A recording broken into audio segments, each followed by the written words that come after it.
Moving on, the government will spend another $50 billion overall on defence over the next decade, but also cut $73 billion from existing projects. That's to pay for modernising the Defence Force and the expensive nuclear submarines. So you live to my colleague Tom Connell now. He's been at Richard Marles' press club address this afternoon.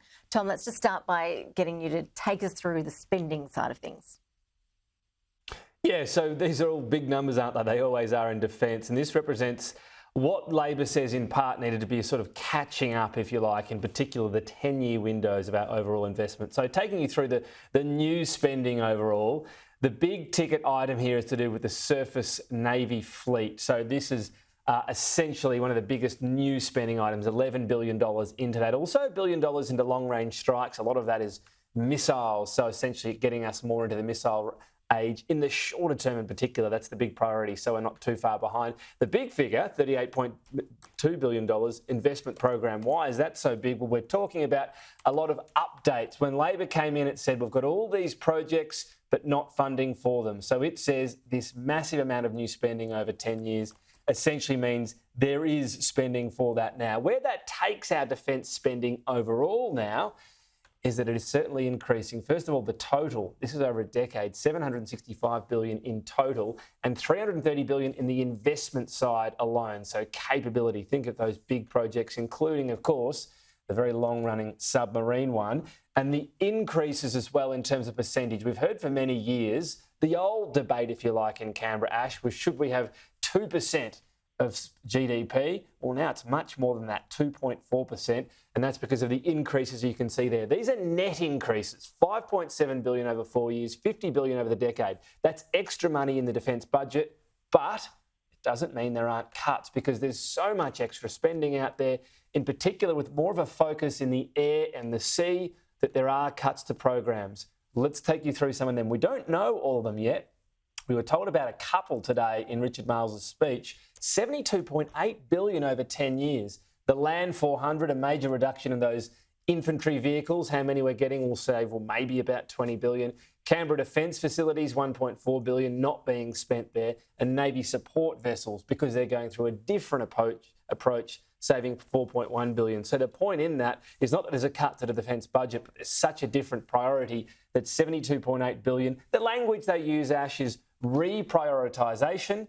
What that is cuts to existing programs. The other element to this, though, is overall, when I spoke about that investment program, the government says there's $330 billion for funding. But if you look at the documents, it actually says the funding that will be needed is between $330 and $420 billion.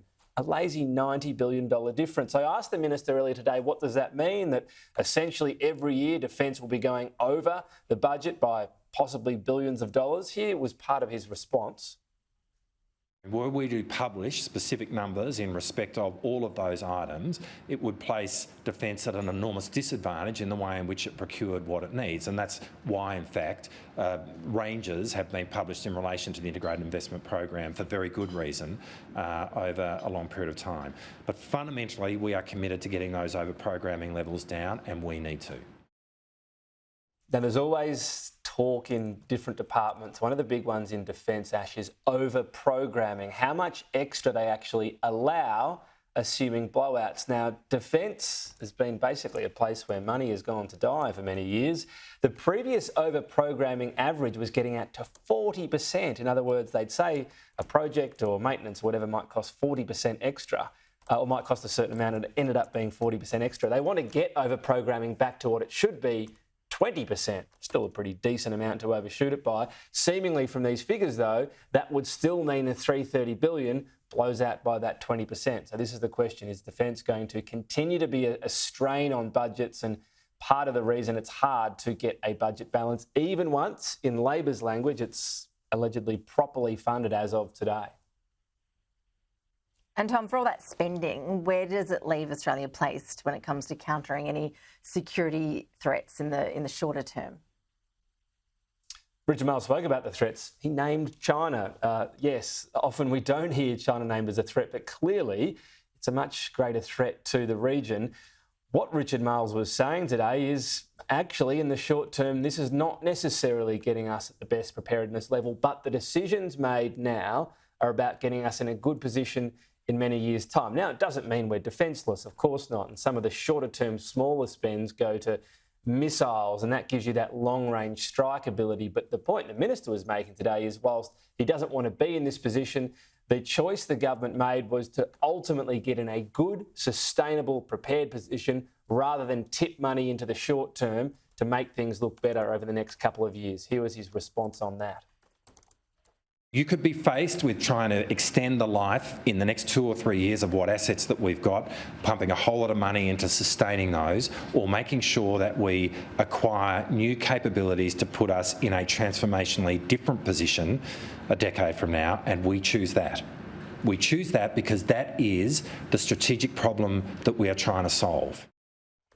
So making that choice does mean that in the short term we're not as prepared. Obviously, the parenthesis here, Ash, is more reliance on the US. We feel as though as a country, or Defence does, that we have that alliance and also we're more bought into it, if you like, because of AUKUS. So we will rely more heavily on America, as evidenced by the fact that in the 2030s, these subs we're meant to get are not ones as part of AUKUS, but ones that the US will make for us over in the US. So clearly this does shine a light on the fact that we are heavily reliant on the US.